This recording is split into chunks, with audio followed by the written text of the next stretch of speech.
Hello and welcome to another episode of the Becker County Master Gardener's Rambling Rose.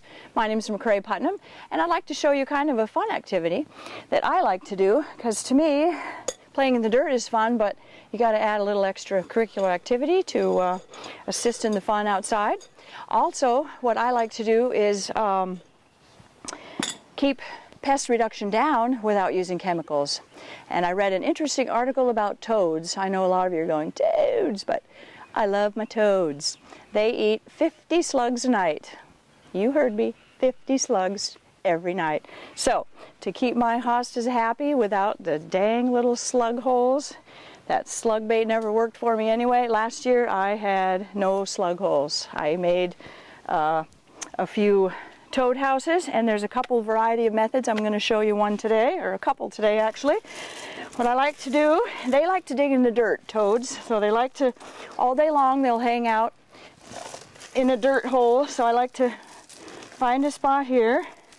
Oh, gonna need a little help here.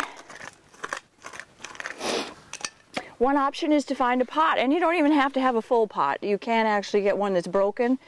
I've had trouble trying to break old ones, so I just put a whole pot in there, and you put a nice little spot down there, and you fill it kind of back up with dirt, like so.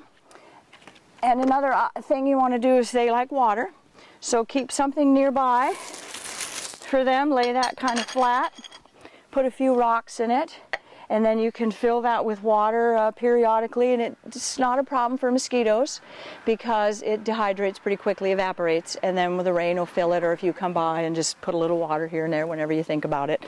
That keeps the toads pretty happy. This one here is a little open, so I would more than likely grab either a few rocks, put it around like so, give it a little cover. And kind of the main reason I'd kind of cover it is because I have cats, and not that they kill it, but they're intrigued by anything that moves, as you know. So this keeps the toads pretty happy. They'll hang out there all day long. They like the shade. Find a nice shady spot. This foliage will grow up, and they have a nice place to hide and keep safe for the day. Another easy one, if you just have a couple bricks, you can put a couple bricks down like so. You can dig it out for the dirt and then put a couple bricks on it, put one on the back so they have a nice place to hide. Another one, easy toad house. I know I have a few all throughout the yard. I use cinder blocks that have been broken. I use just rocks, and I pile the rocks up. The other option is to provide a small light. I got these at very inexpensive. They were only $1, and they provide a little light. Toads will eat mosquitoes too, so seriously a wonderful, wonderful pet to have around in your house. So I will put this down right here, since this is over here, and this is solar, so at night it provides just a little glow so he can see the vegetation that he wants to eat.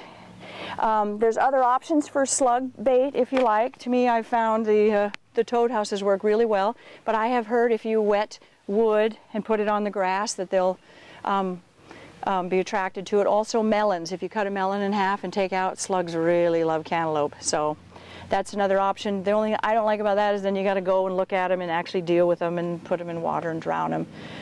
I'd rather feed the toads. So just an option there. Like I say, I have them all over the house because hostas grow so well here in Minnesota, so to me it's a perfect solution to deal with slugs in your yard. So I'll show you a few around the house. Like I say, I have with cinder blocks, I've done with bricks, I've done rocks. Sometimes they like to go behind, and then I just protect it in front of it. And I also provide them a little bit of water. So they don't need much, a little ½ of water, and you're good to go. So good luck in your yard getting rid of those slugs this year, and happy gardening.